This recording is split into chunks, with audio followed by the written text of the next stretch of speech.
नमस्कार मंडळी, आज आपण बनवणार आहोत एकदम कॅफे स्टाईल क्रीमी अशी कोल्ड कॉफी. उन्हाळ्यात प्यायला एकदम बेस्ट ऑप्शन आहे. चला तर मग बघूया रेसिपी. एका बाउलमध्ये मी 3 चमचे कॉफी पावडर घेतली आहे, 3 चमचे साखर घातली आहे आणि 4 चमचे त्याच्यात पाणी घालून घेतलं आहे.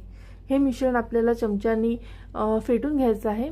जवळपास 15 मिनिटं लागली मला हे फेटून घ्यायला. सुरुवातीला कलर डार्क दिसतो, पण फेटल्यावर हळूहळू त्याचा रंग लाईट व्हायला लागतो आणि आपल्याला इतकं फेटून घ्यायचं आहे की त्याचं टेक्स्चर एकदम फ्लफी आणि क्रीमी झालेलं दिसलं पाहिजे. आणि आपण चमच्यातून खाली पाडायला गेलं तर ते पडलं पण नाही पाहिजे. एका काचेच्या ग्लासला आपण छान चॉकलेट सिरप लावून घेऊ.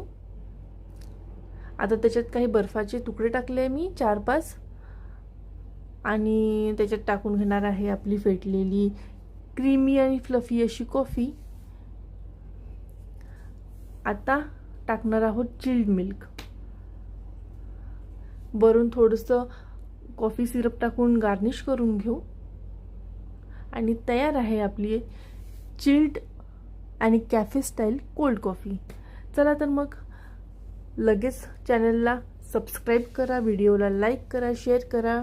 पुन्हा भेटूया पुढच्या एका व्हिडिओमध्ये. तोपर्यंत टाटा.